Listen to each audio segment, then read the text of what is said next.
Hey, Patricia, welcome back to the podcast. Hey, thank you for having me.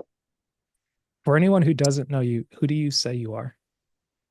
My name is Patricia Yin. I am a mom, a wonderful child who's 5, and a wife. And then sometimes I'm an engineer, but mostly I'm a land surveyor now. Nice. Is that I think last time we talked about how you decided on getting into transportation and land surveying. Is that something you've fully embraced and is it everything that you thought it would be? It is. I really enjoy surveying. So I started out as a structural major, and then I went and got a master's in construction. But the entire time I was in my master's, I did transportation. So I got my PE in transportation. And then when I moved to California, I got into land development, and then I was hired on by a woman who also learned how to knew how to survey, and she taught me how to survey. And I've been surveying ever since. It's just really enjoyable. You're working on very short projects, which is really nice. You have a lot of turnover instead of working on the same project for like 2 or 3 years. Got you. I think I can relate to that. And what's funny is that I've thought about surveying more and more because I remember my freshman year before I transferred to tech, I went to Southern Poly and I believe it was our graphics professor. One of the things that he did and what Southern Poly was well known for was being more of a trade school, kind of like tech used to be. And it would be you'd get a technology degree, but everyone there was a practicing engineer. Like they actually worked for companies and things like that. So they would come in and bring in their expertise. And one of the things that he would push us to is like, hey, at the same time that you're getting your engineering degree here for civil engineering, you can also get your surveying license and you can have it as like two things that work for you. You can be a surveyor on the sides because surveyors are always needed. And then you can work in your full engineering capacity. So it's almost like you have two businesses that work with you without being like a conflict of interest. Yeah, that's really fun. In Nevada, they're confused. They haven't decided if surveying is a profession or a trade Mm, because we have a union that protects us as a trade, yeah, but they require us to have a 4-year degree because we're professionals. So I think they're somewhere in between. We haven't decided. got you. Could I get you to maybe switch from your headphones to just seeing how your audio comes through your phone or your device? Or is Give it me a really second. loud in there? I don't know if it's low. Let me see. Gotcha. Is it too low? No, it's just kind of coming in a little fuzzy. Hmm. How do I turn that? Gotcha. I think if I just take them off, it comes off, right? Yeah, yeah, it should. But Can you hear me? yeah, I can hear you. But maybe if you put them in your case, that way it won't pick up by mistake. I can go somewhere quieter. Oh no, actually, it's fine. It's fine. I was just curious to see what it sounded like. Come on, give me a second. I'm gonna roll Gotcha. this Okay. window thing down. Okay. And we're back. So you're saying with surveying, they're trying to decide whether to list it as a trade or as a profession. Yeah, I feel like we're in an in-between spot right now where they're requiring us to have a 4-year degree to be a surveyor in Oh, geomatics. yeah. And then they're also requiring like the 4 years of experience, just like a PE. But Mhm. then we have a trades union that protects us. And then if you're in the field, they want you to be in the union. Yeah. So I don't know how that works exactly. Because then what it's doing, I think, is putting people in a bubble where like you go in because it's a trade, so you don't want Yeah. to go to 4-year school, and Right. then you're stuck. You can never become a professional because you need a 4-year degree. Mm. The union helps you get, I think, up to an associate, so you can have like a 2-year equivalent. But Yeah. it's not the same. You have to go back. Who wants to go back for another 4 years, Right. or Right. another 2 years, or whatever, right? It's yeah. I didn't think that would be a big deal, but it's funny once you finally get out from being a broke college student and you start making a little money, you're like, yeah, it's not sounding as attractive anymore. Who wants to go back and be doing homework assignments and this? And now you have like more going on in life and like, ooh, that's really a commitment. But I think what I was saying earlier about how my professor was encouraging it was that at the same time you could be getting a civil engineering technology degree, you could get that associate's 2-year degree in surveying and then use it as a trade to where it's like you could maybe be licensed with the city to like zone or survey someone's property line to say, okay, hey, this is officially where your line is, where you can put in a fence and anything along that line, or maybe just have the proper credentials to work with someone or yeah, anyone independently. Yeah. I had learned more about surveying in school. Mm, Not very focused, I think, at tech. So I didn't even know that was an option. They pushed structural a lot. They pushed geotech. They pushed water resources and the environmental yeah, and transportation the and transportation and construction. construction, Yeah. but not surveying. And I think there's more money in surveying right now than there is in any other field. Mm. That's true because it's like every project you start has to be surveyed, whether it's like you're surveying the boundary, if you're surveying for geotech, you've got to locate. You have to have like a global positioning of where it is that you're going to work, whether it's like taking a soil sample from an area, like, hey, this is exactly where we work, and that can be traced back through history. Yep. And then we do it during construction because we got to tell you where your building corners are. Yeah. And And then for settling, you got to like one of the first jobs that I did for construction was like we were building flat bottom tanks. And since it was in Louisiana or just with tanks in general, you have something that's 120 feet tall and it has like a 300,000 pound rooftop on it with flanges and things. You've got to make sure that as the tank is being built up, it stays plumb. So mhm.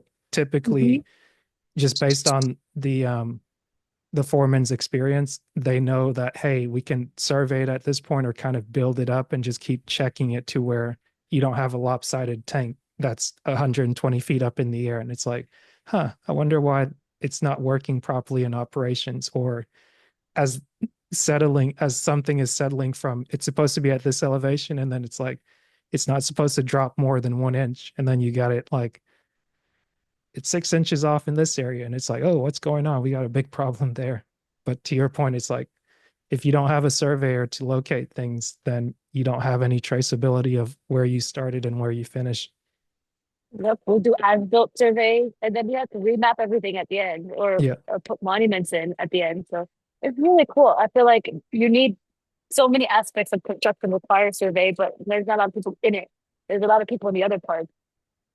We have, I mean, I don't know. I feel like there's a shortage of everything right now. Yeah. There's shortage of structural engineers. There's a shortage of geotech engineers. Yeah.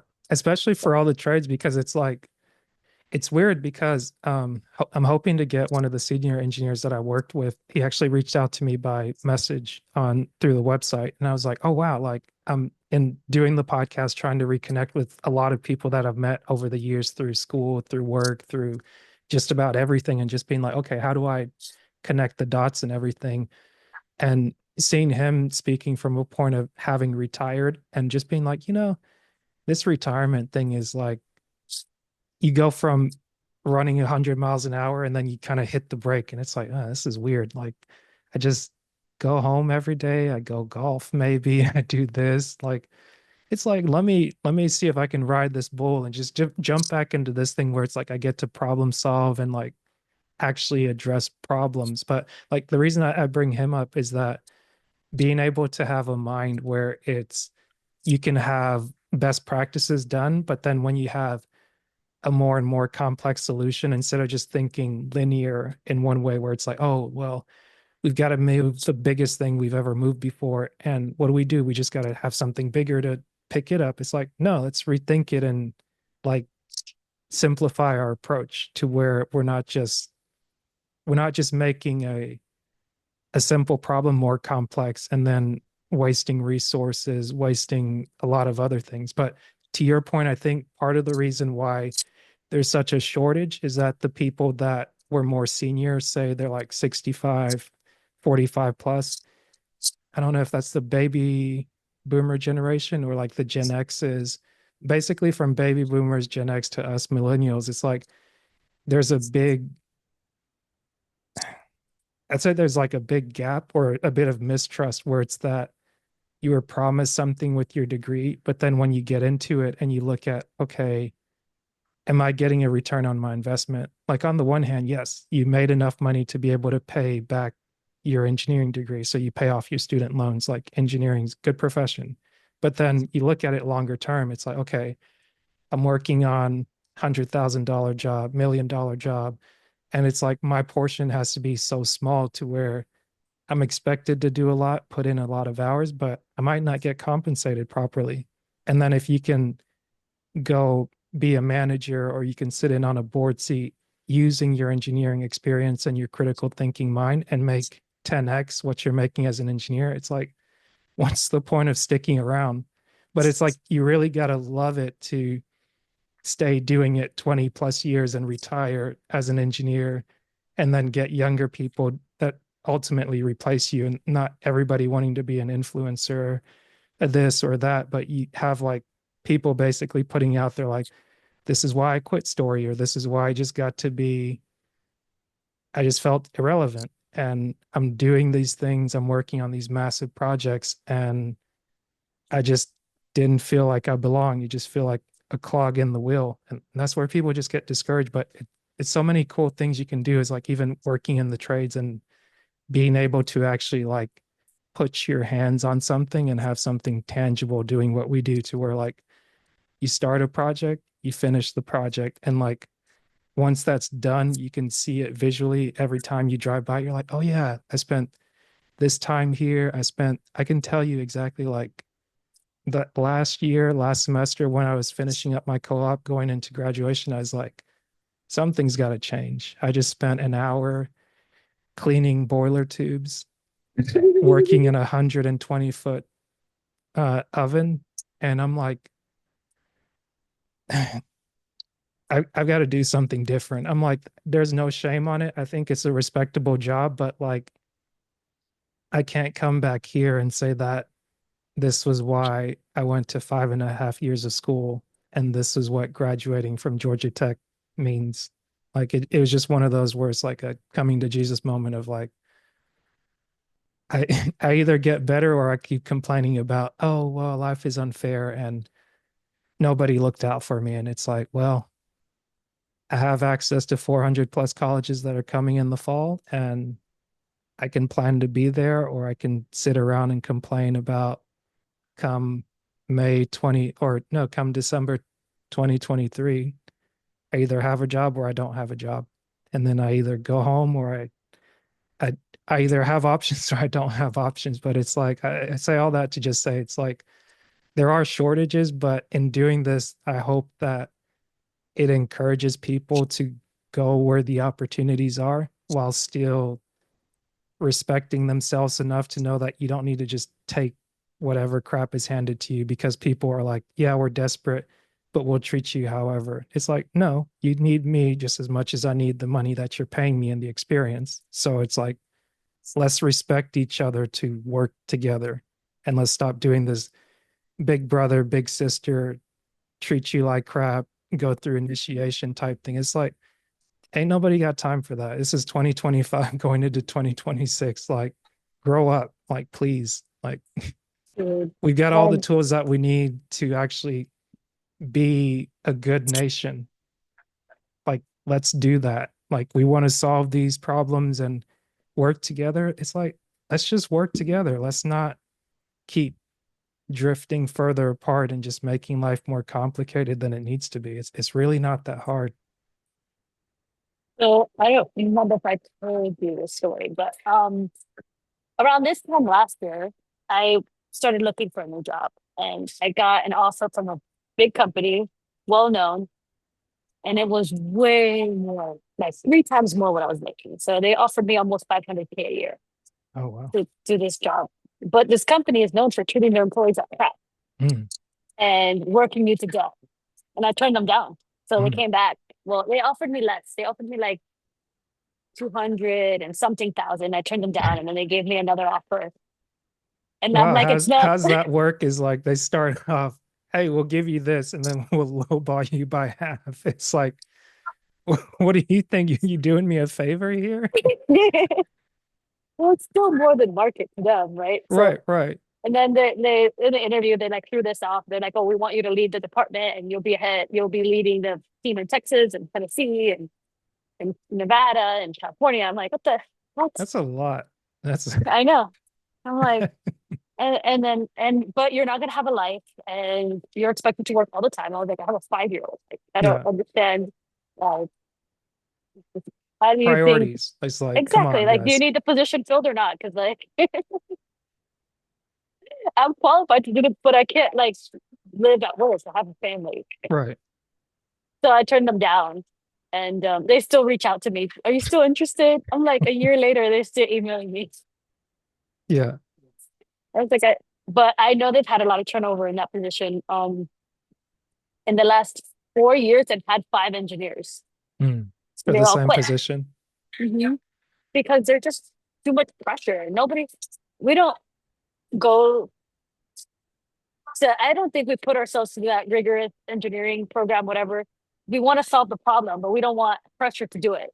Yeah. Because they treat where I work now, it's like a really good company. They have really good culture. And they always say, oh, nobody's gonna die if you don't finish today. Okay. If we're one day late, like I promise you, nobody it's not that Right. serious. That's the truth of it. But some people treat jobs like, if this isn't done now, like I'm gonna have my knee in your back and just like I'm gonna be breathing down your throat. And it's like, okay, once the pressure comes off of them, they kind of relent the pressure on you. But it's like you do realize you're working with humans, right? Like there's money on the line, there's this, and it's like they've promised this, that, and the other to their families. And it's like when you think about it in that way, it's like, I get it, but I don't like kind of the same thing with the driving. I'm like, I don't want to be between you and where you're going. Like if you're full steam ahead, 100 miles an hour, let me just get out of your way. Like have at it, live your best life, be blessed, but I'm not about to become a casualty because you just got to get whatever you're after. Like Godspeed. Yeah, I know the project was really cool at the company, and I believe in the vision of the company. I just don't believe in the way that they want to accomplish Yeah. that vision. So right now they're not doing too well. It's a news article, Yeah. so we're doing great. But I still think the technology they're using is incredible. I've never seen Yeah. technology like that. It's just I can see so many use cases than what they're using it for. Yeah. Um, so well, it was just really cool stuff. So maybe when you come over here, I'll show you some of it. So we have like there's so much cool stuff happening in Vegas. We're like the hub of if you have a technology you want to test out, come bring it here. I feel like we welcome everything. That'd be pretty cool. Like I had a chance to interview a gentleman from India and he has a LinkedIn page. I don't know if you've maybe come across it. It's called Civil Engineers World. And they have all these like different technologies that they show up with civil engineering specifically, whether they're building like new formwork, bridges, like just different things that they're putting into place. And it's like the technology and the knowledge is there, like any part of the world, but sometimes it just feels like it's either in the wrong person's hands or it's not quite aligned. Like when you see a massive project come together, it's like, wow, that's really cool. Like it just kind of gets you excited to be like, oh yeah, I know people or I'm within the same profession of people that have the capacity to do that thing. And it's just exciting because it's like we get to build these things, people get to use them, and it's just something else that kind of keeps making the world turn. Yeah. So in next month, Mhm. I think we're rolling out a drone that's like a helicopter taxi. Mm, Basically, it's manless, so and it'll take you from one casino to another, or to the ball to the. I think it goes to the Allegiant Stadium, so that's you can go watch awesome. Raiders game. But it's like unmanned, and it's basically a drone helicopter. And it can seats up to 4 people. I think we're the first in the U.S. that's Yeah. allowing this technology. I'm like, what does the FAA think? Yeah. Because all that It's area like, is like a no-fly zone. So mm. Well, I guess we'll see how it works. It'll either go gloriously or it might just be like, we don't know about it. I'm gonna wait till a couple people ride before I ride. Yeah, it's like we're not the you don't want to be a first adopter. It's like, no, I'll let you work the bugs out a little bit. Yeah, okay, so that's kind of interesting. And we're doing the wireless, what is it, robo taxi things now Oh, you guys are at rolling that Resorts out? World. The Okay, Zoops will start at Resorts World. You can ride for free, and they'll take you around the tour, and nice. they're pretty cool. And this we have like the boring companies building their tunnels under Okay, Vegas. gotcha, We just have like a lot of stuff. We're doing a lot of cool stuff. There's a lot of stuff going on that hasn't been announced yet, so I can't talk about. But gotcha. there's like so many cool things that are happening here. I'm just like, this is like an engineer's marvel. And like a couple years in, they get bored, they tear it down, and they build something else. Right. Well, it's funny how it's like, what is it? The mafia started Vegas with like being able to build it with casinos, but then you have like I was telling you, my first time there almost 10 years ago. It feels like a lot of things are coming back up 10 years later. And like my first thought in Vegas was like, let me go see the Hoover Dam. And then seeing something like the Red Rocks, I believe, where you Mhm. can do like a 30-minute loop or you can go to a spot that you find and go hike and just being like, I've never seen colors like this until I started doing geotechnical engineering years later and like a few years back now. And it's like just seeing the beauty of what's like natural, what's there. And then following things like the UFC, you have like this the sphere that you guys started, and then you have Allegiant Stadium, like you mentioned, and just being like, hey, what's this wild thing we can build? Let's build a stadium that looks like a giant helmet, or let's build this big spherical thing that's a big monitor that can be inside fantastical, this, that, and the other. So like you guys are really doing things out there in Vegas. Yeah, it's cool. My friend was a structural engineer for the Sphere, and oh my goodness, he talks about all the like construction issues they had and like the difficulties. My other friend owns a surveying company that laid out where all those panels went because it's like a curved screen basically. Wow. That's pretty So neat because it's like now that you actually like know people that do that and just like okay, it it's like a headache, but it's cool when you actually see the finished product and be like, okay, I guess those sleepless nights were worth it. yeah, another friend of mine, he did a 3D model of like LiDAR model Hmm. of the racetrack for the Formula One race. Oh yeah. So he got to work on that project. I got to be a consultant on the temporary bridges that they built. So Yeah. were really popular because they were on the news all the time. Nobody likes them. Take them off. Are those like what goes that connects the over Over the the track, basically, so that we don't traffic doesn't get interrupted. But it blocked access to a lot of private, like small restaurants and okay, small businesses. So people are like, we don't want them. But gotcha. the race has to go on. So Right, it's been a little bit shaky when it comes to F1 here, but I think overall it's really good for the city. gotcha.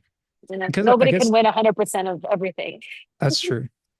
I guess like you've been in Vegas now like 5+ years, like Mm, I got here in 21, so 4 years. okay, gotcha. But I mean, like being someone that actually lives in Vegas, I'm sure it's much different than like a lot of people go to Vegas to see like the spectacle of it, Mm. take in the shows, the experience and things like that. Is it like can you understand people's viewpoint from like that have been there before where they're just like, or I guess what is it like? Are people upset by changes or do they welcome a lot of like Vegas being Vegas? Like, is it a different experience? We like Vegas being Vegas. We don't appreciate adding to the traffic. I mean, we Mm, don't have traffic. That's a problem. So people here are spoiled when we get a little bit of inconvenience. They're like, "What do we do? What is this?" yeah. They've never lived in Atlanta, I think, Oh or yeah, yeah. LA, or Miami, or DC, Yeah. or New York. Or Las Where Vegas. this place is just there's only traffic in one spot, and it's usually around the strip, Mhm. and then everything else is like clear. So when they have to go to the strip and there's traffic, they're like, "This is terrible." Yeah. But I think here people kind of see that's like a good balance of what is good for the tourists and what is good for the locals. For a little bit, it was off balance. I think it's getting better because the casinos on the strips they jacked everything up for locals. Usually locals get like a discount on stuff to get TVs and stuff, and they kind of jacked everything up and locals stopped going and they're counting on the tourism, but now tourism is going down. So now locals are getting a little bit of a leg up. we're getting like some good deals. I just saw a deal yesterday. It was like 2 nights at a strip casino or something for $300 for 2 nights, and you get a $200 dining credit. Oh, wow. I know, right? I was like, that sounds good. I might do that. Gotcha. I guess has tourism just dropped overall due to like loss of interest or just fluctuation of the markets?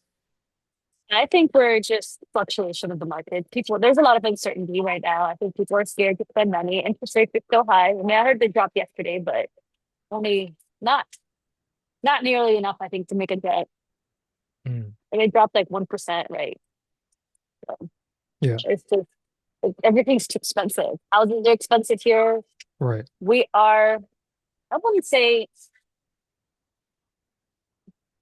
we're what California prices were like 5 years ago Mm. before the before COVID hit, Right. which is high for us because in Vegas you could buy a house before COVID for like 300,000. You Mm. can't find anything. You can't even find a condo for 300,000. Jeez. I guess that's one thing about real estate that always has me curious. It's like, okay, hey, you have people move to an area and prices just skyrocket either to meet the people that are moving in or like you have just a shortage of things. So you've got to make more money in order to meet the supply that's less and less. And it's just weird where it's like, okay, for the people that have the means to make those end meets, it's like it works for them, but then it pretty much gets rid of all the local people that were there before, where it's like, I didn't sign up for this. Like things just overnight increase, and it's like, crap. Well, they're not just giving out extra vouchers at work to just be like, oh, hey guys, we gave you a $20,000 bonus or like a $2,000 bonus or like here's extra money to keep up with all the expenses that you've got with schooling, this, that, and the other. I just signed up for college class this semester. Mm. And I don't remember, I know tech was expensive, but because I was out of state, so it was Mm. expensive for me. But Gotcha. I'm going to community college. It's 100% online, and it was like $700 for one class Jeez. for this. I was like, am I crazy or do I think like this is expensive? I guess the inflation must have really kicked in because I would have thought classes would, when we went, were maybe like 400. But then it's like Yes. once after a while, once you load up on a full course, it's like, okay, well, if you take four classes or anything above that, you're at a flat rate. But yeah, it's hard to tell. And I guess it's like we all spend money on different things. So one thing's expensive for somebody, and then for another person, it's just like, hey, it's something that I need. So I don't have to think about it too much. I can just pay this money, get my service met, and then go from there. Where like I might spend more money on like shoes, like a good pair of tennis shoes, because that's going to be my one or two pairs of shoes that I wear for the whole year. Or what else do I spend money on? Food, maybe. I don't buy a whole lot of clothes, but it's like most of my money goes into food, clothing, and it's like practical things that I use almost immediately to where like my car that's almost 10 years old. I bought it 2016, like sometime in May, maybe not too long after Mother's Day weekend.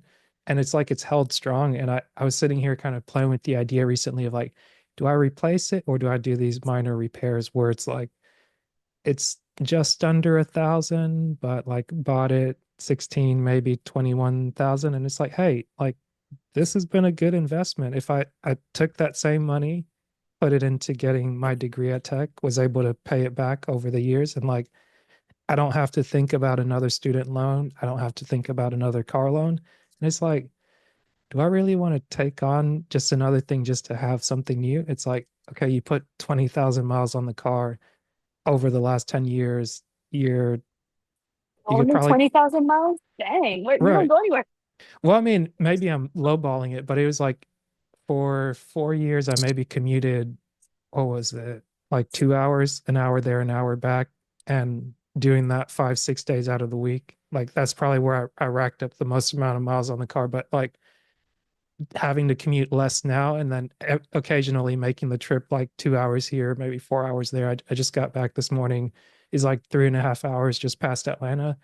And it's like I can probably get 5 more years out of this car. And having lived in Uh, having lived in apartments for the longest time and not really having a way to protect my car. I was listening, working from home the other day, and it's like I hear the guys mowing the grass and they're like slinging things here and there. And I'm like, oh, that's how I'm getting those chips on my car. It's just the rocks and things that they didn't pick up. They're just slinging it wherever you're driving, and a truck throws up rocks and you get chips in your windshield. I think I got 2 chips in my windshield for like 2 weeks back to back, literally after getting it fixed. But it's like, hey, for the amount of money that I spent over this period of time, it's been a pretty good investment. And being able to see things like that versus like, okay, am I going to spend $100 on a pair of shoes that's going to last 6 months? Or am I going to buy a video game? Or am I going to buy this thing of ice cream? Am I going to buy this protein? It's like, okay, they're slowly making more sense. And like the less impulsive I am, maybe the better I get at planning. I'm like, okay, like I've made some good decisions, yes. more So good than bad. So it's like I'm doing okay. since the last time we talked, so I used to live in this big house in Vegas. So we got a really good deal on it, whatever. Mhm. And our expenses were so high. We were spending like 10 grand a month, probably. More You and said more, how I don't much a know. month? Like 10,000 a month on Jeez. expenses. Just living. It was just, we just let life kind of creep up. Mhm. And we bought the landscaping company. We started cutting and we started to put the house on the rental. We rented it out because we're like, Mhm. this house is 5 bedrooms. We're 2 people. Why do we have so much space? It's like, it was huge. It's on a Yeah. quarter acre. It just didn't make sense for us to own such a big place. We rented it out Mhm. and we reduced our living expenses to under 4,000 a month, Wow. including childcare and private school. What Yeah. was that? So, What did that feel like? oh, it hurt. It hurts. But I feel like it's a good time. Like it's good to do that kind of reset every few years. I feel like because it puts things into perspective. What are your priorities? What do you want to focus on? Yeah. So we don't have any car debt because we buy our cars. Well, we took a class at Tech, this finance class. The guy who gave it was like a lecture, it wasn't a class. Mhm. He said that they save up money every single month, like if they had a car note, and they buy Mhm. a car cash every 5 years. Mhm. So they each person gets a new car every 10 years because they buy a new car every 5 years. So they alternate between spouses. Mhm. So we've been doing that. And so Nice. we don't do car payments. We have a car payment, Yeah. but we only buy used cars. So we end up getting like a huge deal. We have money left over. Every 5 years, we're like, yeah, we're going on vacation with the car money. Yeah. But that's awesome because now it's like you have like, was it a hard process doing that? Like Oh yeah. kind of being like, wait, we're paying how much? And like we can let go of this and maybe we have to change our lifestyle a little bit, but it's like it's hurts, but this is doable. And then we have extra money with which we can do other things that we want. And we're not just having to like just be losing money like every which way. Yeah. So it was hard because you have to prioritize things. You cut Mm, things out of your life that you thought were necessary, but then you realize after you cut them out, they're not really that necessary to your happiness. mm, So some people think, oh, this brings me joy.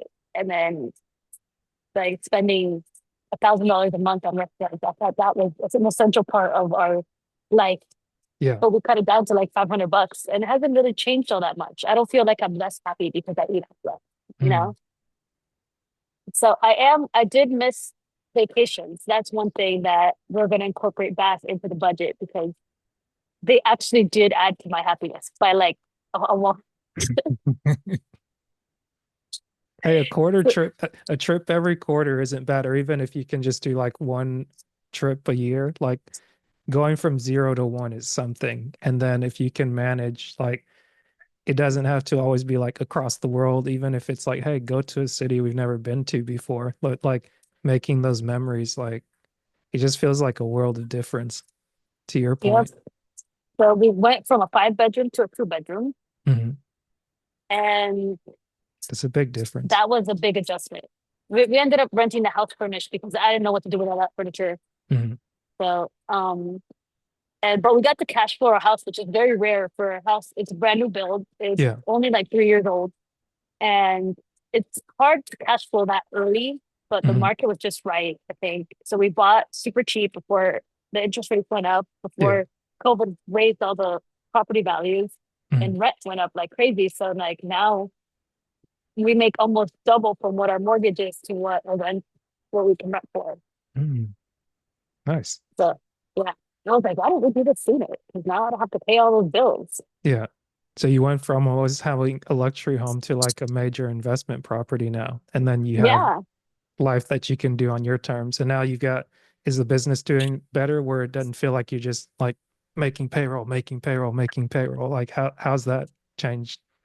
It's doing a lot better. We're spending a lot less time on it because we don't have time. So my husband runs the business full time, but he's only working like 30 hours a week, maybe. Oh, nice.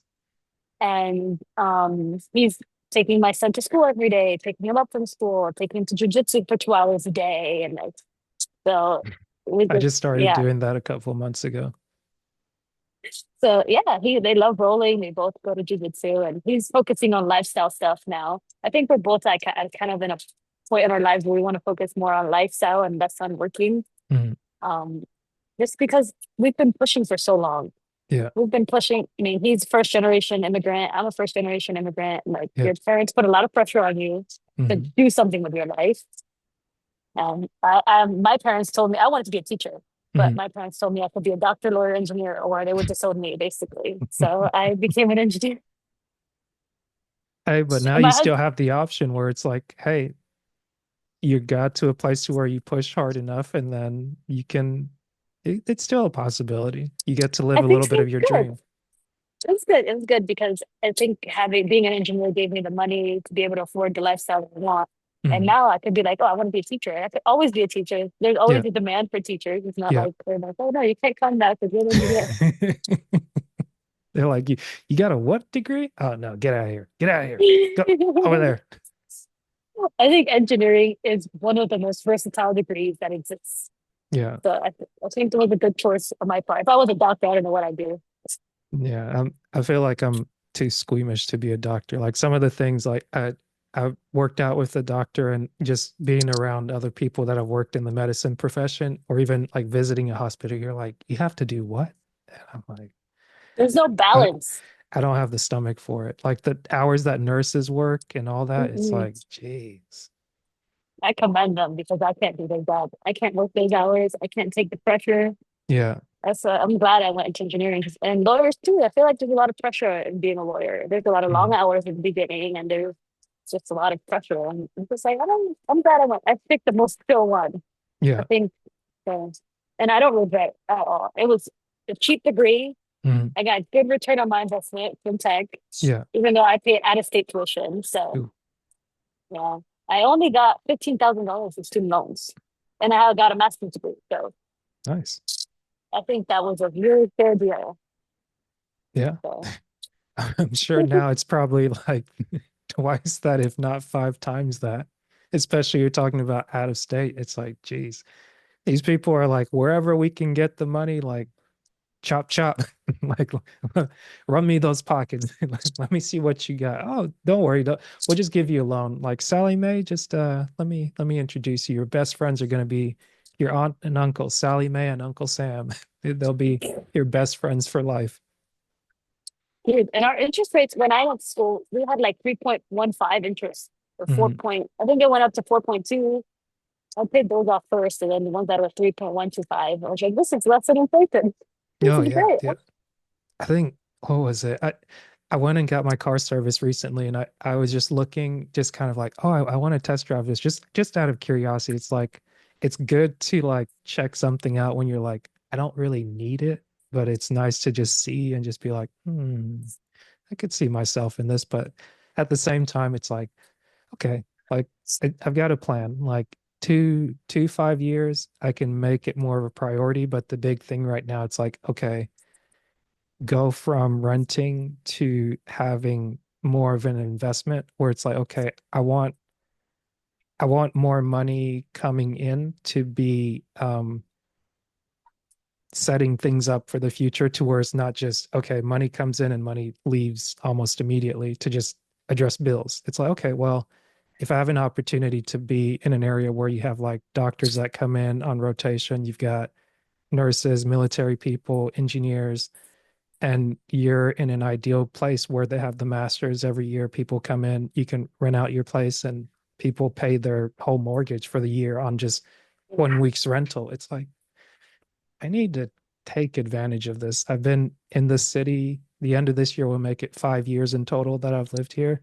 And just coming back for the last 9 months, it's like there's a lot of opportunity around me. And I just got to take my time to really seize it, but like be patient and like you don't have to act out of desperation just because like I've got to have it. I got to have it. Like all the time I've tried to get into real estate, it's just been like, yeah, it's just not the right time. Like before it was 2019, then it was right before the pandemic. And it's like, you kind of dodged a bullet there. Otherwise, you would have been on the hook for something. And then your job just basically went from like, hey, we're working, and then we're not. And then we don't know when you're going to be back. And then it's like, we don't really know what we're doing.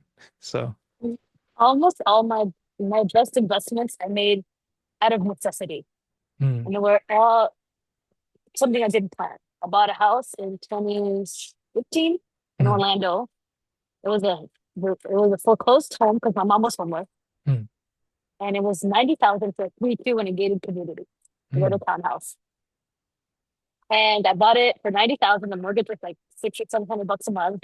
mm, And when the pandemic hit, I couldn't get insurance on it because it was it wasn't my primary residence, and there's a huge insurance thing going on in Florida. mm. And it was just hard to find coverage. And Yeah, the coverage that I did find was like double what I was paying for. And I was paying a lot for it. So we put it on the market and we sold it for like $250,000. So it's a I good bought it. investment. It was an accident. Hey, but like you said, necessity, it's like you needed it, you got it. And then when you couldn't get coverage, it's like, I well, I guess I got mean, to sell it. yeah. And I didn't know the market was doing what it was doing. So I called the realtor. It sold in like a week. Mm, And it was a cash offer from some people from New York. And I was like, this is crazy. I just bought this like 3 or 4 years ago for 90,000 foreclosed. I didn't mm, do anything to it. yeah, We painted the walls. That's it. that's And awesome. yeah, it was crazy. I was like, how did this go up in value so fast?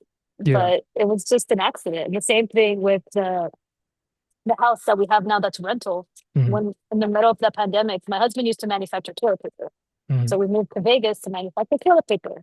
And his company gave us a reload package that included the down payment, the closing costs, and all of our moving expenses. So we didn't come out and the house is free. mm. Well, how do you pass up that? Now it's a rental and Right. it's a cash flows. Yeah. It's funny when I'm thinking about looking into a house. I remember in moving up here with this company, they had I think set me up with three realtors. And I think I actually need to reach back out to them and be like, okay, hey, um, I think I'm in a position to, but I want to make sure I go through the numbers and start looking around and be like, what can we work out? Because I just noticed this neighborhood that was right next to where the car dealership was, where I took my car, and I was like, huh, this is ideal for me. It's here, quick access to the highway. It's quiet, which is great for me. And I'm like, I can come home, not be bothered by a lot, and then just find something here. And like when I drove through the neighborhood, I was like, oh, there's a place for sale. It almost looks like my parents' home. It's got garage, it's got like 2 story. And I was like, I could make that work where it's like investment property. I think that's a check because you can split it to where you have the garage. If I have a room rented out or something like that, at least it can work for me because before even when I rented the last time I lived here, I had a 2 bedroom apartment and I kind of got that out of necessity where it was I tried living with one engineer for a couple months and then I was like, yeah, this isn't working for me. And then I went lived with another engineer for a couple months because like his family just moved and he was getting ready to relocate. And then I looked at this apartment complex the week before or the month before, and then he got noticed that he needed to move for his next assignment. And it's like, I called them up and I just said, hey, is this place still available? And they said, yes. And I was like, I'll take it. And they're like, Mhm. a couple of times they're like, you know, you probably shouldn't do that. You should do a walk down. And I was like, sure, okay, I'll do the walk down, look at it, and it's like it's got everything there. And then in me moving there, it was a 2 bedroom, 2 bath. And that way I was like, hey, since he's moving, we both moved in here to take these rooms. You can come in, pay me for a month, and then once you go on your assignment, you don't have to worry about looking for an apartment. And it was on the top floor, third or fourth floor. And it's like we don't have to worry about noise or anything like that. And once he left, a new engineer came in for a couple of months. He stayed with me, just paid his portion of the rent. And I was like, okay, I'm in an $800 something apartment, but instead of having to pay all that, I get to pay half. And then I don't really have to worry about the bills because it's like either you can pay through me or you just pay directly to the leasing office because Mhm. you're on the lease. So it's like we're each responsible for our part. But during that time, I think I was able to save up a lot and really put money to the side to where when I needed to go home 2019, I was able to kind of like breathe for a minute where it's like everybody kept pushing like you can't have a gap in your work history, this, that, and the other. And I was like, yeah, I have all this stuff going for me, but it just doesn't feel like it doesn't really feel like it matters.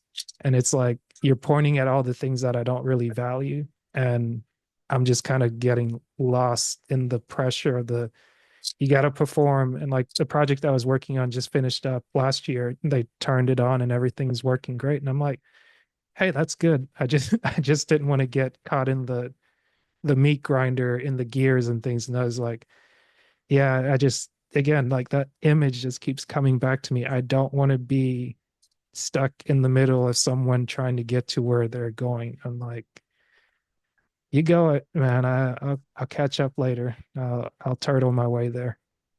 Yeah, sometimes film studies when very short. Yeah. So but I don't know. And I haven't gotten there yet. I've been pushing since I can remember. So we're getting ready to slow and steady. We don't know how long that's gonna last because we've never been slow. Yeah. We've been pushing since we can remember. So I think it's gonna be a transition trying to figure out how to slow it down. I just like literally the day I gave birth, I Mm, was still in the hospital working. I was like taking calls. mm. Like my husband was on his laptop working. Like so we just don't know how to slow down. Well, I mean, I think you've definitely made some transitions. Like you said, from the last time we spoke, it seems like night and day just from like your tone and everything, where it's like you just got maybe it was like a year or two into having purchased the landscaping company and then having made the transition either before that or since then from the rental property, it's like you've completely reshaped your life to where like the volume of things that you're having to take in. I think at least you've studied out a couple of things where it's like I can tell the difference, like talking to you, seeing you, like you seem happier, where it's like you were happy before, but I could see it was like kind of things were weighing on you, and you're just like, hey, I got to keep treading water for as long as possible. But being able to like actually make pivoting decisions to where it's like, okay, this isn't working out, let's try something else. And then it's like, yeah, you're still rocking and rolling. Like you're doing your main job, you've got your company, and it's like you have the excitement of Vegas and all those things. It's like it's working for you and you're making tweaks as you go. So I think you're doing pretty good with what you got on your plate. And running a business is probably the hardest thing. I didn't think it was going to be as hard as it was.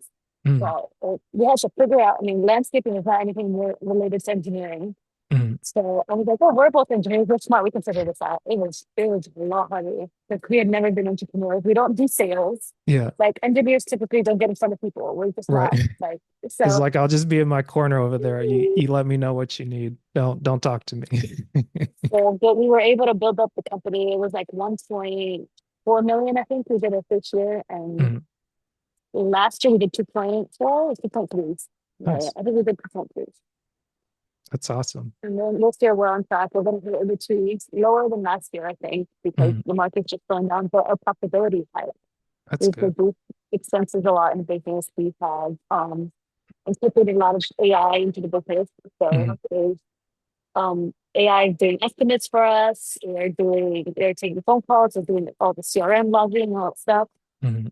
We hired virtual assistants that handle a lot of the other stuff that AI can't do yet.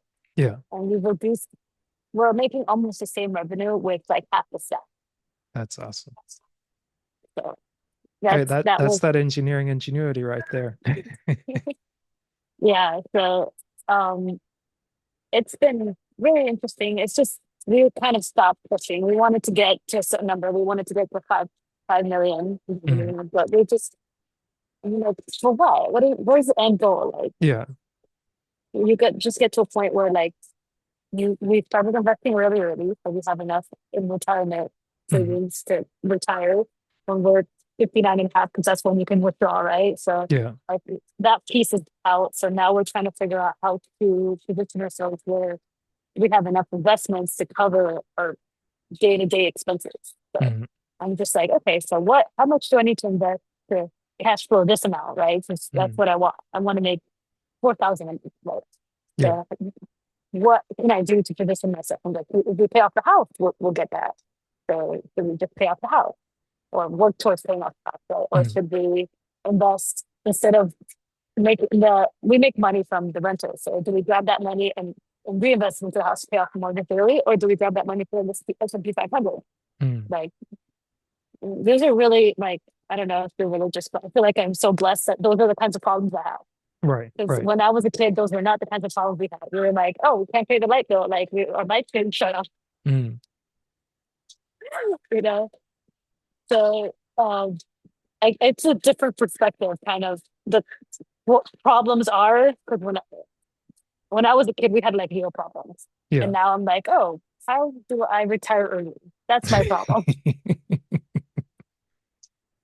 It's funny because it's like I remember for me a part of like personal development was actually entertaining the idea that you could have a work-life balance and retire early, say like 45, as to where retirement age is now like 66 or something like that. But then even thinking about retirement differently as to where it's like being able to do what you want to versus being you have to do this to get by. And it's like, okay, I can get with that because if I'm enjoying the work that I get to do, the projects I get to work on, like, why stop doing them? If I have the opportunity and it's like, I'm not being obligated to do them, but it's just an opportunity I get to do that. And it's like, okay, I can work with that. And then kind of like you're saying, being able to invest in things or even being able to consult with like a financial advisor to be like, I don't know exactly what this is, but let me ask somebody that may know. And then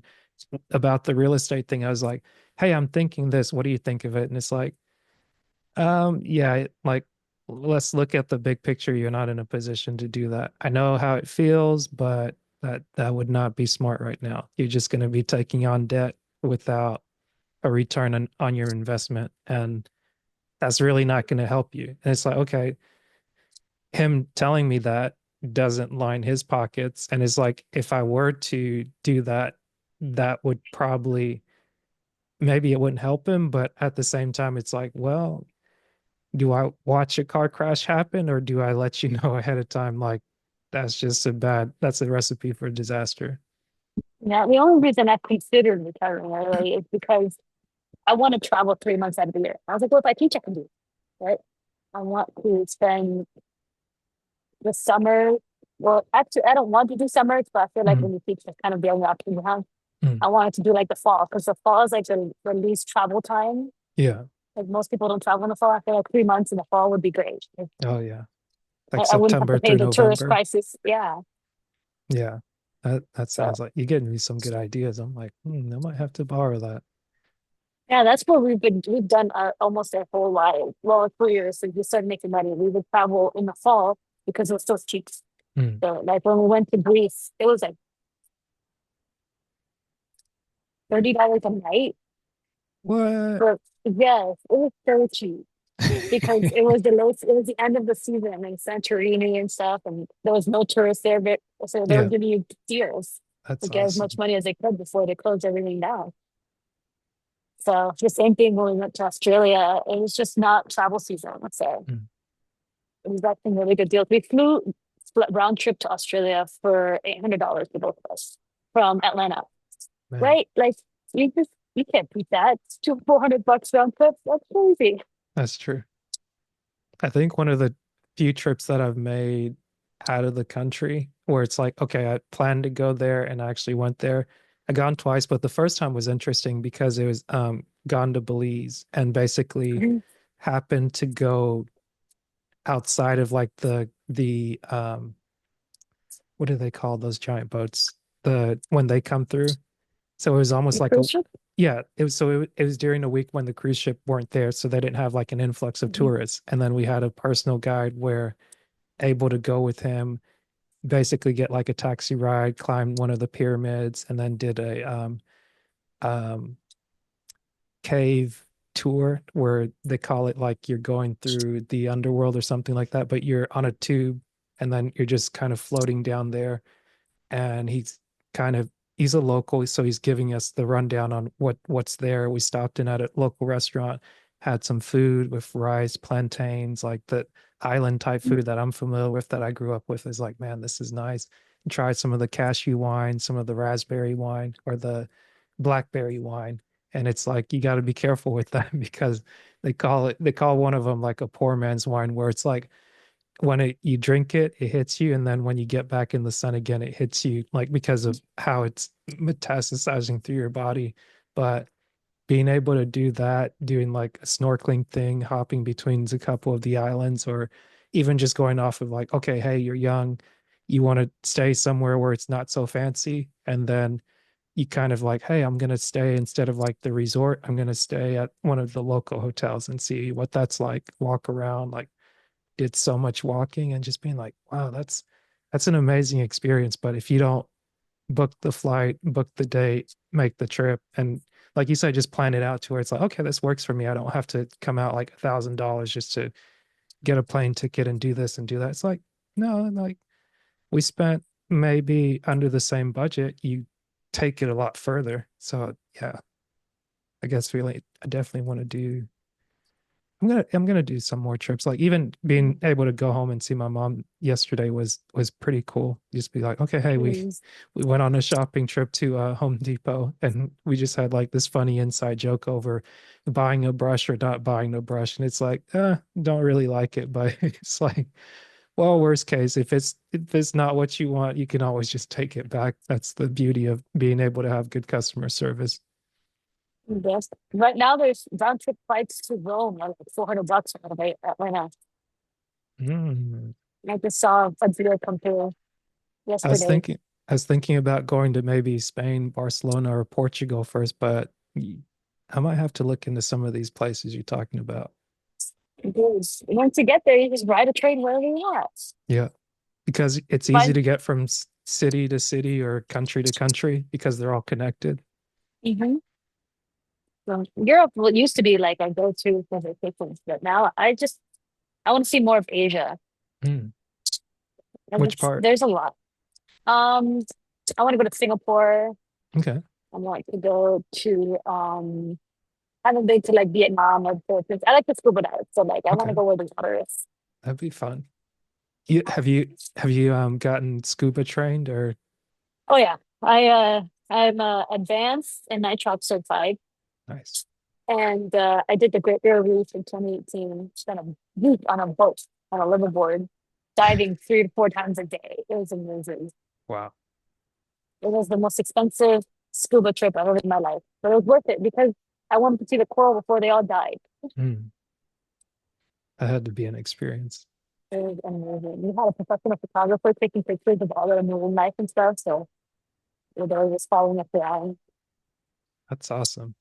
And I guess it's Um, pretty cool because like you said, you've got your 5-year-old growing up and now they're kind of at the age where they're more aware of what's going on. And the more of these trips you guys make, you're really building those family memories at the same time you're kind of cutting down on the workload a bit to be like, okay, what is it that we want? And what are we building as a family? That's pretty neat. yeah, so last week he's been bugging me for like months. My dream is to ride on a helicopter, so we went last week and rode a helicopter around the city. And the whole time he's like, "This is your dream come true. This is amazing." I was like, "Dang, it's worth every penny now." Like Yeah. before it was just a helicopter ride, but like Yeah. once you see the experience that he's having, and I don't know, I feel like being a parent, making your kids' dreams come true is like an essential part, the most rewarding part of being a parent, I think. Wow. So now we're having different issues, parenting issues with my 5-year-old because he is doing squares and square roots in kindergarten. He can multiply. He can answer any multiplication question up to 12 by 12 in under 3 seconds. He can divide. Um, he can add fractions. Mhm. He can read a pie chart and tell you. I don't, I don't Hey, even that's know. what you get when you get two engineers together and they make a super genius kid. Yeah, but in kindergarten, they're learning to count. And like, What'd you guys teach him? we have this AI thing called synthesis. Hmm. And we use Khan Academy too to teach him like complex concepts in a way that a 5-year-old can understand. Yeah, So he's like doing all this amazing stuff, and but he's bored in school now. He can read yeah. already. I think Nevada has this read by third grade is like the goal. Hmm. And I'm like, well, third grade is like he's already reading. So what are we doing from out of third grade? Yeah, you got options. So we've considered like so many different things. We're like, do we homeschool him? Do we put him in a private school that's more challenging? Hmm. But we spend 15 minutes with him in math and 15 minutes in reading every day. Hmm. And he's already disadvantaged. Like, do I want to pay for private school so that they can push? What are they going to do for 6 hours? Like, is Right. he going to Are learn they going to calculus by dumb the him time he's in down or second are they grade? just going to take your money?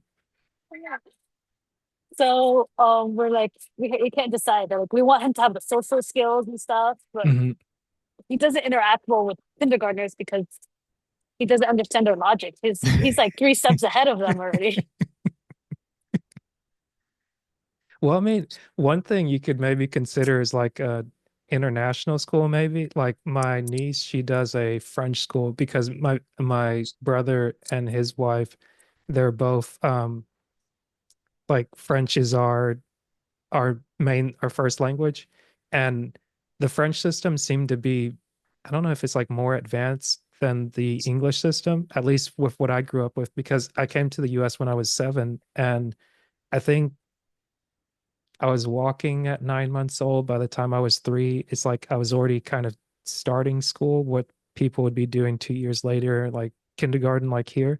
And it's like there's more, if you have like more rigor and more challenge, that could be an option. But like I think I like what you guys are doing where you're like both combining Khan Academy because I remember that from college where it helped with so many calculus problems, differential equations, and how he broke it down and actually taking advantage of the AI where it's like, hey, this is a tool that works. It's interactive for him and it's something that he can do quick and easy, be able to get the concepts to actually understand what's going on and not just like memorizing stuff. So it's like I think there's got to be options out there. And like maybe in somebody else hearing this, they might reach out to you and be like, "Hey, like I had that challenge. Maybe here's something I did." And then of course you vet them and see like what would work out. But like you said, like these aren't problems we grew up with. Is like, like I don't have a kids, toilet. I don't have running water. Like, the lights went out right. again.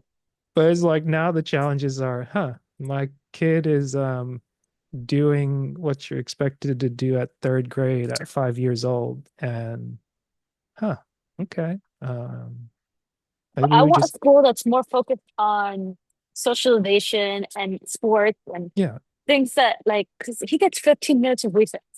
Hmm. I'm like, so what do they do for 6 hours? Because like Right. they get 20 minutes for lunch, 15 minutes for recess, and the rest of the time he's not learning anything. So I'm like, Yeah. That's why I like talking with you because it's like I can remember back from college, it's like you would look at things so plainly where it's like, okay, let's actually look at it's like that's why the institutionalization is like pretty it's like when you break it down and you look at it, you're like, you're setting these kids up to either be workers or to go to jail, where it's like, hey, we bring you in into this silo. And like I've driven around town a couple of times. I'm like, wait, is that a school or is that a jail? Oh, there's no barbed wires around it. When I see like a playground set, it must be a school. Oh, there's barbed wire. Oh, that's a jail. And I'm like, I wouldn't have thought that I would be confused about which was which, especially for an elementary school and then like a juvenile detention center. It's like, geez, are we are we just messing up our kids? Are we just setting them up for failure? And it goes back to the thing that you were talking about, where it's like there's this high replacement rate where the baby boomers that came before us, the Gen X's in between us and them, like They're like, Yeah, you guys kind of sold us a bag of goods. You took away pensions, you took away the things that the unions are trying to protect in like workers' rights and things like that. And you're kind of selling us a bad deal. Like, you're not really educating. You're just kind of like, hey, learn enough things to be able to build this mousetrap. And then we'll give you another mousetrap and another mousetrap to build for us. And it's like, huh. So my reward for doing good work is more work and no end in sight for how I get out from under just more asked of me and nothing to say, hey, what do you want for you? Yep. That's kind of like where we're at. So we're both engineers, we both went to tech. Mhm. And we're like, I don't know if our kid needs to go to college. Like I never thought I would say that. Mm. But in the last like 3 to 4 years, I think I'm realizing like I don't know if it's as good of a deal as it was when we went to school. Or, Yeah. it just seems like everything that they taught me at tech, I can learn online. Yeah. So why am I going to pay for a degree when I can learn it for free? Yeah. But like you said, like so long, like in the same way that he goes with jujitsu with his dad, it's that you need the socialization aspects where it's like where people are, where you meet, where you met your husband. It's like, I The hope it frat does that. parties. Yeah. It's like, I hope you can still get that. But as the world kind of changes, it's like, huh, is this the same investment that I put in, or is this just That's why I like, don't understand the online degrees. I get it's convenient, mhm, but you miss the whole socialization part of, going to school. A lot of the time it's the people that you meet in college end up being the people that help build your network. They're like, oh, yeah, I need to do this, or I want a job in that. They're the yeah, people who help you get there, right? But like when you do it online, you don't really make those connections. So who do right. you talk to? Like, what are you paying for? I mean, So, you're paying for a certification, you're paying for a degree, like something to help you land the next job. And that it's like I kind of get the convenience factor of it once people kind of get to work and it's like maybe I can't travel like there to I'm do that. biased. I did my master's degree online, and I just didn't feel like I got as much of it out of it as I did when I went to tech. Because Yeah. like the people that I met are worth more than the entire degree. Yeah, I agree with you 100% there. But it's like I get it. It's like there's the convenience of it, but then once you look at, hey, outside of the classes, like how am I spending my time? Like we got to live in the Midtown bubble, but then meeting other people, you find out like holy crap, I didn't know there was all this stuff over here across the bridge. I was going to the library, going home, going to the library, going home, going to class, going there, going. But then somebody be like, hey, come out, come hang out. We're going to have a party, or somebody's going to have a hangout at someone's place. And it's like, yeah, I don't really want to do that. I'm like, hey, these are the people I study with. You volunteer for an event, you go to a conference, you sit in on a meeting, and it's like, hey, let's study together. You start cracking jokes, this, that. It's like, okay, we still have things in common. And then, like, 4 years in a row, like going back with some alumni friends where it's like, let's just go to a tech game and watch. And it's like, I didn't think I would watch a football game outside of being a tech student, but then having a reason to go with a bunch of buddies. And it's like, hey, we'll rent a spot, hang out for the weekend, and like it just be a time for the guys to get away and like just chat. Like we have jokes. Everybody's thinking, oh, Asher's going to start a fight, or you got to watch out for that guy. And then it's like, I'll be on my best behavior. I'm not out here being too problematic. But like you said, it's those like being able to even have this conversation with you. It's like, if I never transferred to tech, if we never ran into each other taking classes or being there in the Mason Hall, it's like this conversation would never happen. And it's like, yeah, it's just Mhm. like we're just grateful for the moments that you get to make, and then once they're gone you're kind of like, hey, like that was a good time. Oh, speaking of getting in trouble, did I tell you about the time I almost got arrested in France? What? No. I went with my sister. So my sister, she grew up in Dominican Republic, and Mhm. French is one of the requirements for. So you have to speak French. So Okay. I was like, oh, well, I'm gonna go to France. I'm gonna bring my sister with me. She's fluent in French. Mhm. Big mistake. I don't know. So we went to the Eiffel Tower. We were getting off. We called the Uber. We got in our Uber. And next thing we Mhm. know, we're surrounded by cops in an alley. We're like blocked in. We can't get out because we're surrounded in all corners by police officers. Uh-oh. And one of them runs up and he starts speaking French and yelling and stuff. And then my sister starts yelling back. Mhm. And I'm like, I'm just letting them talk because I don't speak French. Yeah. And then after he leaves, I come back and I ask my sister, "Hey, what did he say?" He's like, he said he started yelling at me. I know everything. Tell me what happened. And my sister goes, "Well, if you know everything, then why are you asking?" And that just pissed him off. That's And so then I don't know, they put us in the back of the police car and we're like driving around the city and my sister's like yelling at the police officer. Well, they didn't put us in handcuffs or anything. mhm. I don't know. They ended up dropping us off our hotel and I still don't know what we did or what happened. Oh man. This is classic vacation hijinks. She said, my sister's like, "Oh, I think we got in the wrong Uber and they were going to kidnap us." And the Oh police saved us. Jesus I was like, Christ. "Okay, thanks." Oh geez.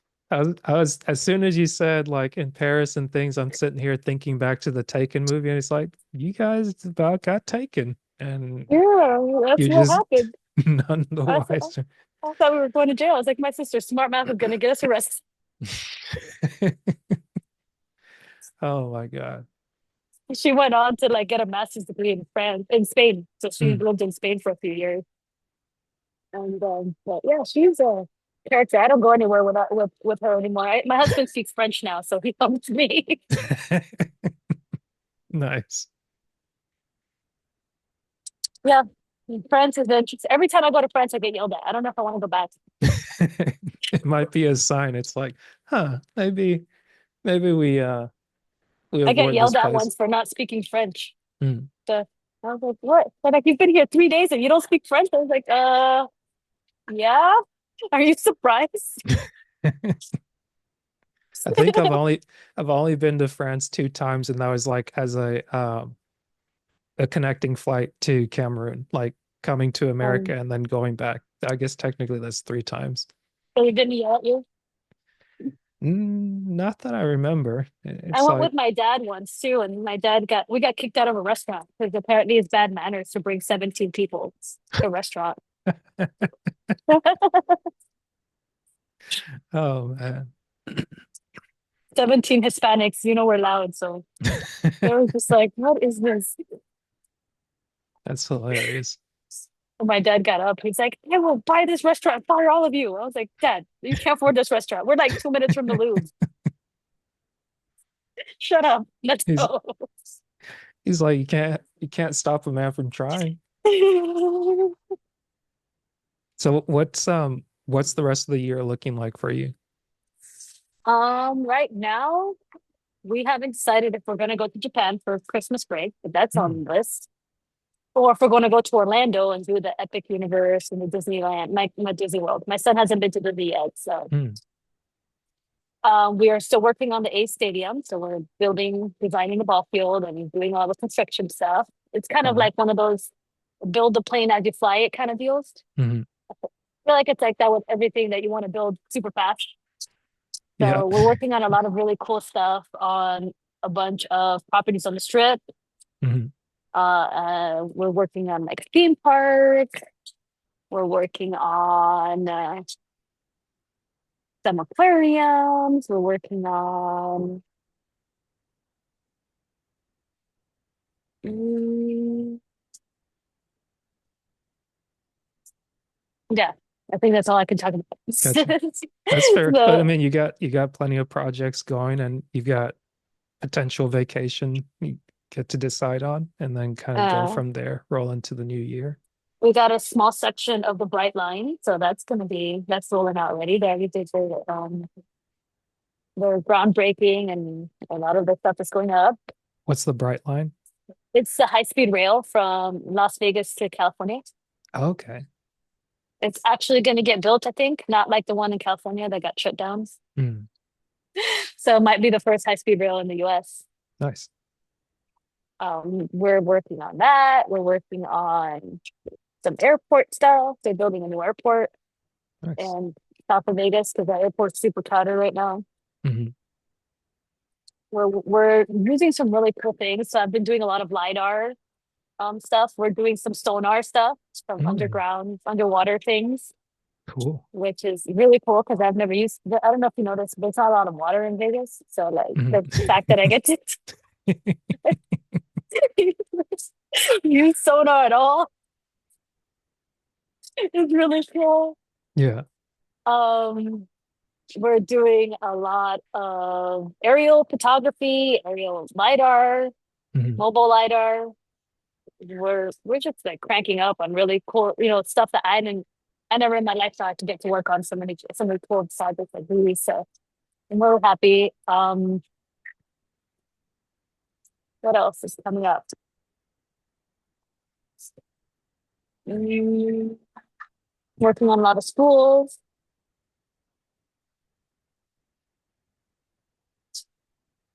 Mm, And this is mainly with your landscaping company, no, with the engineering with the company. engineering. Okay. With the landscaping company, we have a couple projects that are big, but they're all residential. Gotcha. Couple $100,000 landscape jobs. Nice. Um, we're booked out for the next 2 months.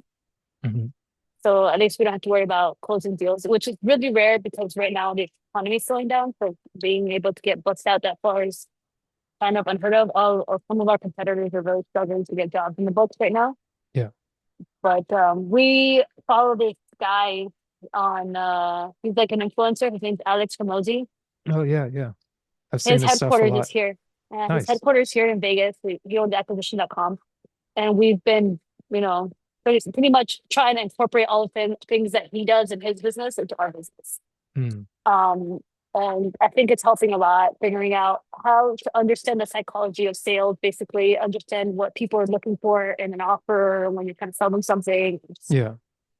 how to build something that is going to set the business up to be bigger than it is. Yeah. Because sometimes what you need to get you to $5 million quick isn't what you need to be $100 million company, right? So we want to Right. build the $100 million foundation. I don't think we're Mm. going to get to 100 million because the size self. Um, I don't know. My husband really enjoys running the company, so he might do that forever. I don't know. Yeah. I don't particularly enjoy being an entrepreneur. No, it's hard. Yeah, It it is. is. Even I like thought, doing the podcasting, like booking people, scheduling it, and even thinking about like, okay, do I play with the editing thing? Or it's like I really don't want to, but being able to say, okay, how do I like for the longest it's like, okay, I can just bring someone up, record and go. But then it's like, okay, how does this actually make money? And then how do you make it make sense in some regards where it's like, okay, is it still on mission? Am I still doing something that's worthwhile? Or is it like some people they make it look like it's, hey, everything's great, everything's this. And it's like you find yourself up at midnight just working away at things over and over and over off of the excitement or off of the necessity. But it definitely has its peaks and valleys. But I'd never wanted to claim entrepreneurship, but it's like in trying to put like 6 years plus into this, it's like, oh, maybe as it's going peaking towards like year seven, I'm like, you know, I've learned a couple of things where let's work smarter and like starting to use the AI and just be like, okay, help me reframe the schedule that I had. And here's the information. Like I've done 30 or 40 recordings or like 250, 45 at this point.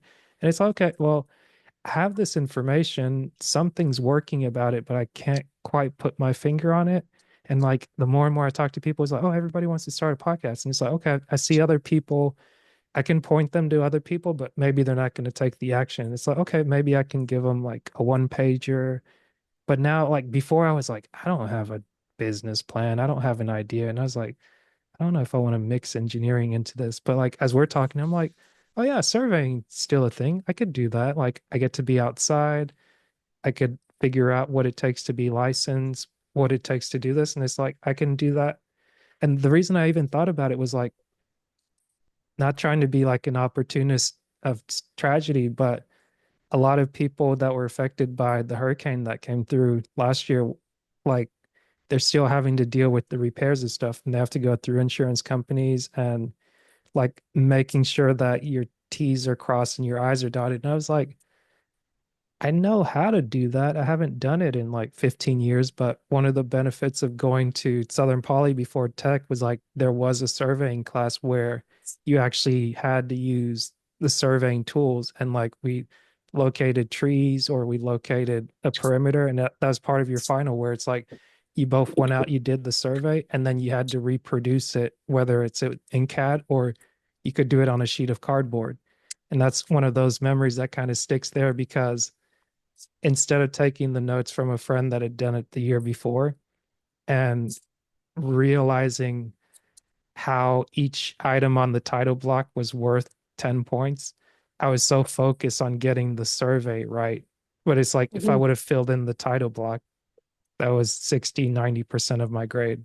But I mhm, failed the final because I was focused on the wrong thing and I forgot the help that I had in looking at the bigger picture. And it's like, mhm. yeah, let's not get caught in the weeds. Like, Yeah. this is fun, this is that, but like, If you re- want to get into it, we have offices all over. So our company has 13 offices in the US. We're part of a bigger conglomerate called the Freedom Right okay, Collaborative. hmm, And we own one of the biggest surveying companies in the US. The okay, biggest one in Florida. We own nice. where they do all the surveying for Disney World. Hmm, I might make Yeah. it. I went to Disney for the first time, but that might be a good reason to make another trip back to Disney.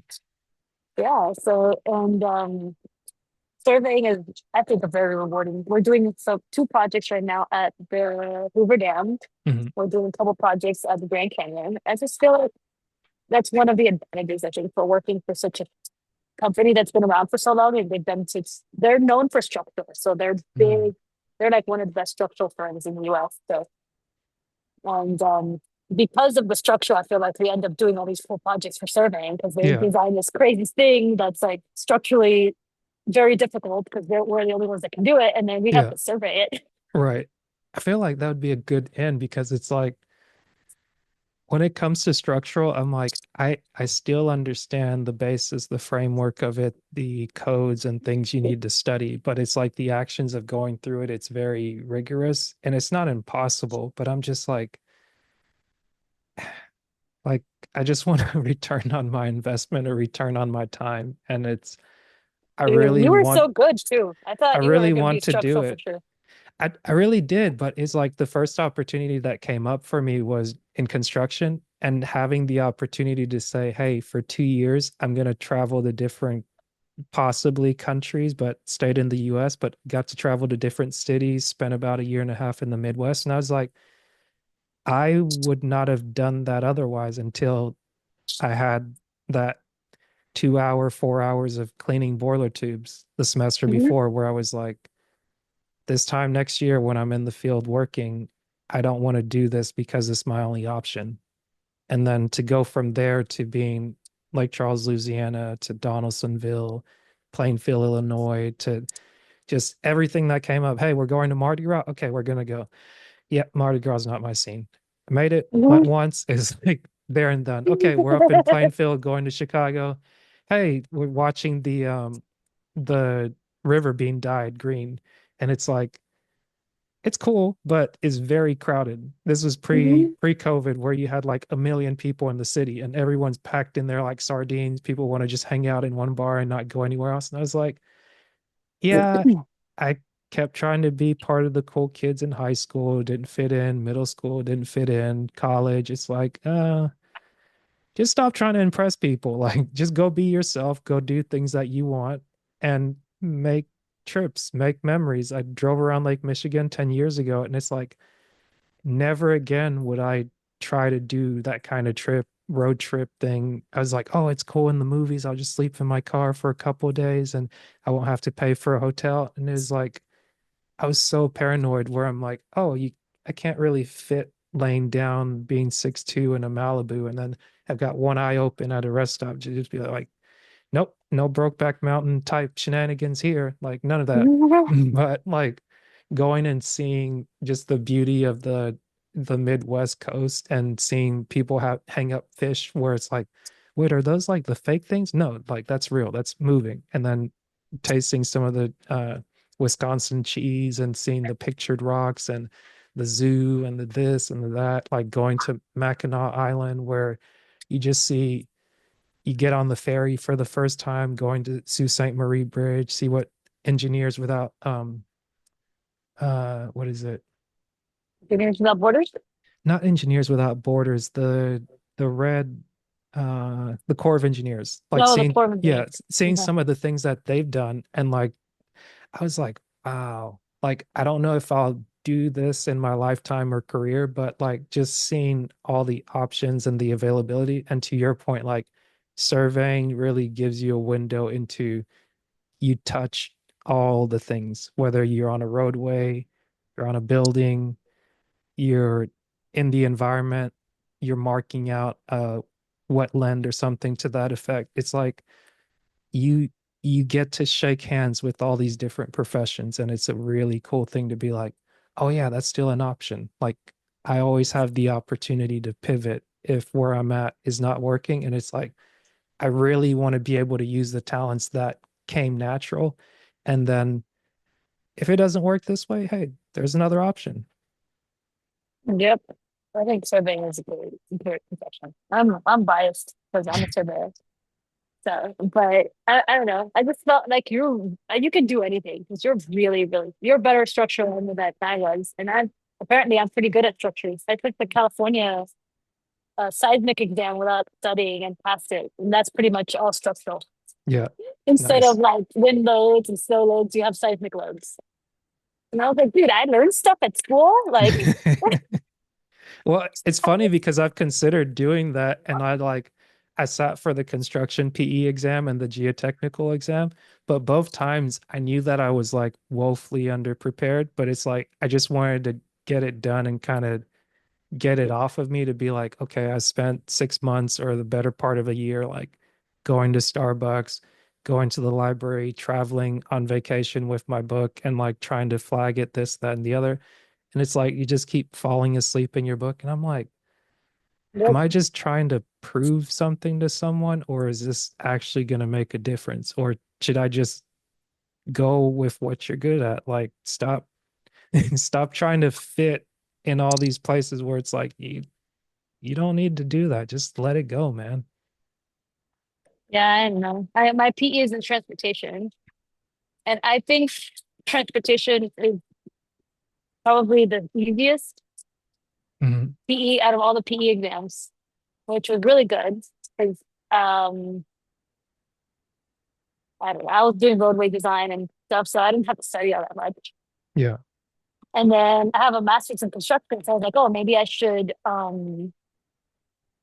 take the construction PE. And I was Mhm. like, yeah, I'm already a PE. I already have one of those. Like, I don't know if it matters. What do I put PE? Like, Yeah. on my resume, we're gonna be like, she's got some sort of dyslexia or something. She put PE twice. So people make fun of me though. They say that I have more initials behind my name than like my name is long. My last name is Yin, and then I have Yeah. like a gazillion initials. So I'm like, okay, fine, I'll stop taking tests. But then they're like, oh, what do you think about this test? So I was like, I have this thing where I think I can beat any test. It's me against the test, and I'm like, I'm smart enough that I can beat any test. So just tell me what you want, and I'll get the certification. I can do anything. Yeah. So I've acquired a lot of certifications. Some of them I've never used Mhm. because I want to beat the test. Am I Yeah. smarter than the test? So I'm smarter than the test. Hey, that's why your 5-year-old is able to do quadratic equations in kindergarten.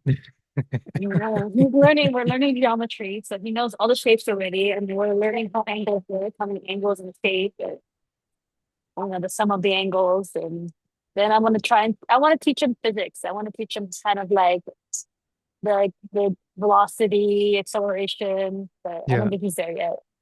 I haven't tried, but He Yeah. understands forces. He Yeah. understands like if I push it this way, it's going to go in this direction, Yeah. and these are the forces affecting it. He understands like friction and gravity and I mean, external forces. it's also like a perfect time that you're introducing all these different things because it's like the world is coming conscious to him. So it's like, okay, like I can see this, I can see that. And it's like, it seems like it's really an experience that he's getting to have. And it's not just like you're having to learn these things. It's like, oh no, hey, taste this, try that, try that. And it's like, okay, like see what Mhm. sticks and you We turn kind of go skiing from into a there. physics lesson. And we're like, okay, what forces are affecting you right now? Like, how if we go down this hill that's less inclined and this hill that's more inclined, where will you pick up more speed? Mhm. And then how far do you think till you stop? And what causes you to stop? Hey, I call that good family bonding, and good on you both to put all your eggs into this basket of your little one. Yeah, I just think that it's fun. It's fun for him. He likes to play chess. He plays chess for fun. I was like, who are you? Like, I do not play chess for fun. Yeah. So, but it's been really being a parent has changed everything, I think. All my goals, I had these big goals of being, retiring early and so I could travel. And now I'm like, I want to retire early so I can like spend time with him. And I was like, but what am I going to do when he's at school? Like, he's gonna be bored. Maybe I don't need to retire early. Maybe I just teach. I work the same hours he works. Yeah. We take the summers off and travel as a family.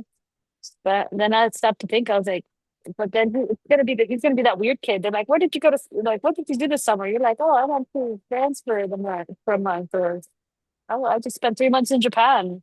Mhm. Like, I don't know if he's gonna be able to make friends being a weird kid. People are Yeah, like, what is Japan? there's plenty of us out there. Like all the weird kids, we all find each other one way or another. Yeah, that's where I was. I felt like I was I was always really smart, Hmm. but like I hung out with my cousins a lot, and I have more than 30 first cousins. I think maybe 4 or 5 of them have a high school diploma. Hmm. So they weren't the brightest. And it was really hard being a smart kid surrounded by not so smart kids Hmm. because we don't understand each other. They don't understand me, and I didn't understand them. Yeah. It took me being an adult to understand them. I feel like more to where we can have a good relationship because I'm like, why would this is dumb? Like Hmm. you get yourself into all these problems and then you want me to bail you out. I'm like, I'm not doing that. Hmm. Well, how did you get yourself in this position in the first place? Oh man, that's funny. Residents. It's true. I'm like, dang.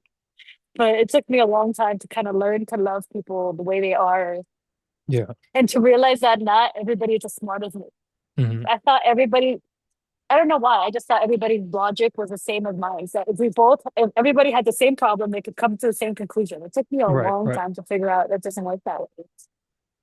So I feel like that's something my kid's going to have to navigate is Yeah. trying to learn that not everybody's as smart as him. And not like, we just started kindergarten Hmm. and he said his teacher was dumb.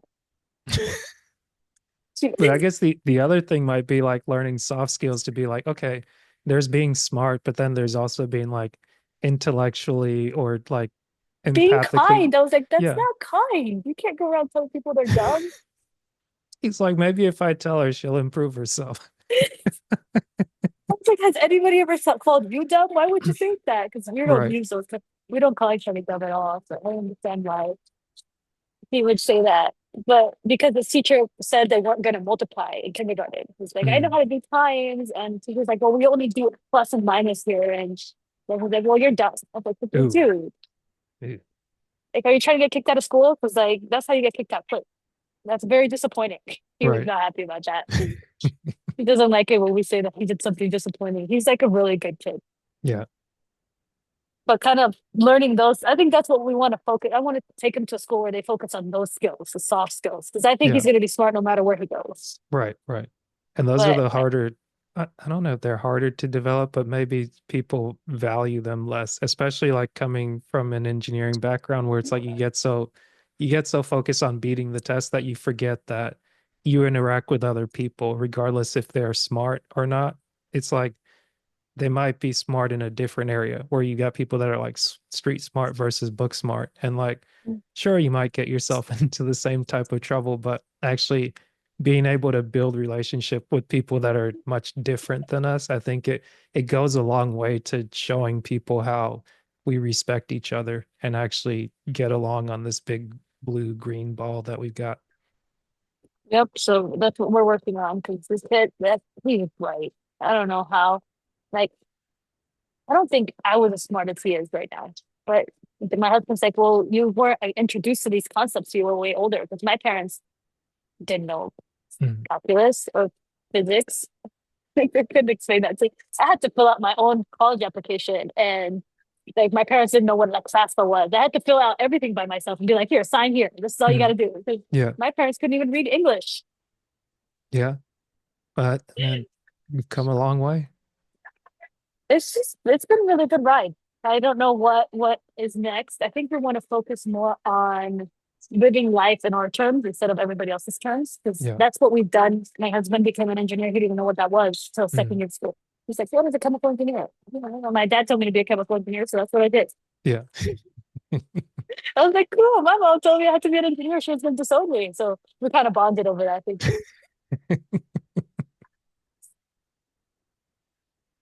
It wasn't my mom. It was more my dad that pushed me, but there was definitely a little bit of pressure to go toward a lot of pressure to go towards one of those fields. Yeah. I was like, at one point, I wanted to be a hairdresser, and my mom looked like she was going to get sick. I was like, I Mm. don't want to be a cosmetologist. And she's like, I'm going to die. I'm going to have a heart attack right now. Well, I mean, there's definitely the plus and the minuses of like, okay, hey, you do things that are creative, you do things that everybody interacts with, but then it's like you kind of, how would you say, you either price yourself out of the market or you go towards skills that are plentiful and people need, but then you can't Oh, make yourself what's the word? You can't name your price, so to speak, because you're mhm. becoming rarer and rarer of a commodity. And now Yeah. the I biggest thing is customer service. think I want to focus more on the community aspect. So I joined the board at the college here at UNLV, the Mm. engineering, Mhm. the College of Engineering board, and kind of to help guide the next generation and to help make their program not more rigorous. I don't think that's what they need, but they definitely need to be better prepared Mm. for the job opportunities that are coming. Yeah. Um, so kind of helping them guide them. I can't really do a lot. I wish I could do it at tech, but I'm so far Mm. away. This is my community now, so I'm gonna see Yeah. if I can make my community better. I'm on the board for infrastructure to help kind of guide infrastructure law and help advise lawmakers on how infrastructure stuff should go because a lot of them don't understand infrastructure, but they Yeah. write the laws that govern infrastructure Right. And then we're and they like, figure out why how. is this not working? It's like, well, let me tell you about that. Yeah, but in Nevada, I feel like we have a really balanced government. I Mhm. mean, there's a lot of Democrats and Republicans, but they're not like there's not as much infighting as like we see in DC or other states where Yeah. they're just pushing their own agenda. There's a lot of compromise here. I feel like Nevada is one of those places where I don't see a lot of that fighting. Oh, you're a Republican. I don't talk to you. You're a Democrat. I won't talk to you, kind of thing. That's a So it's positive. been, yeah, it's that's why we're able to, I think, accomplish so much Mm. because we're like super balanced. We're focused on all making Nevada better, Mm. and since that's the goal, and we're trying to use logic and things that make sense more than we are trying to say, I'm going to push this agenda because this is what I believe, and everybody should believe it. Right. Right. So I really, really enjoyed about living in Nevada. I don't, I'm glad I don't live in this because I lived, in Georgia before this, and Mhm. they're very much a red state. Well, they were Mhm. kind of purplish when I was there, but Florida, definitely red. And then I lived in California where it was like completely blue. So, like, and I felt like in Florida, if you're a Democrat, you'll never get heard. And in Mhm. California, if you're a Republican, they'll never, it doesn't matter what kind of sense you make. Yeah. Right. So, um, I think Nevada has a really good balance. That's good. So our governor is a Republican, and I think he's great. And then our assembly, that's what we call it, our local House of Representatives, Mhm. they're mostly Democrats, and I think they're pretty good. I mean, it's really balanced. I think it's Gotcha. not like so. I really enjoy that about living in Nevada, and we're just focused on getting it done and doing it in a way that makes sense. Like we didn't pass the tax breaks for the Universal. I don't know if you know, Universal Studios is going to build a studio here. No, not Universal. Warner Brothers was building a Mhm. studio here. They were looking Oh, to do okay. it, but they were looking for the crazy tax credits. And Yeah. with everything that's going on in the government, in the federal government right now, and we got a Mhm. lot of cuts, we just couldn't afford tax credits. Right? Yeah. And it's not that we don't believe in that the industry should come here and that um, we don't think it's going to be good for Nevada. That's not it. It's just it didn't make sense to give them the tax credits when our revenue coming down, Right. right? So I think that those kind of things where you have to make those tough decisions for the better of Nevada, because if have to give those tax credits and we have to cut other things, Right. it might not make sense. So, but they're gonna try and look at it and again, Mhm. maybe next session or if they do a special session. But I kind of like those things that, both sides of the aisle can figure out how to solve the problem. Yeah. We're going to DC next week and we're going to see what's going on over there, what's shaking up. But I am not, DC is so divided. But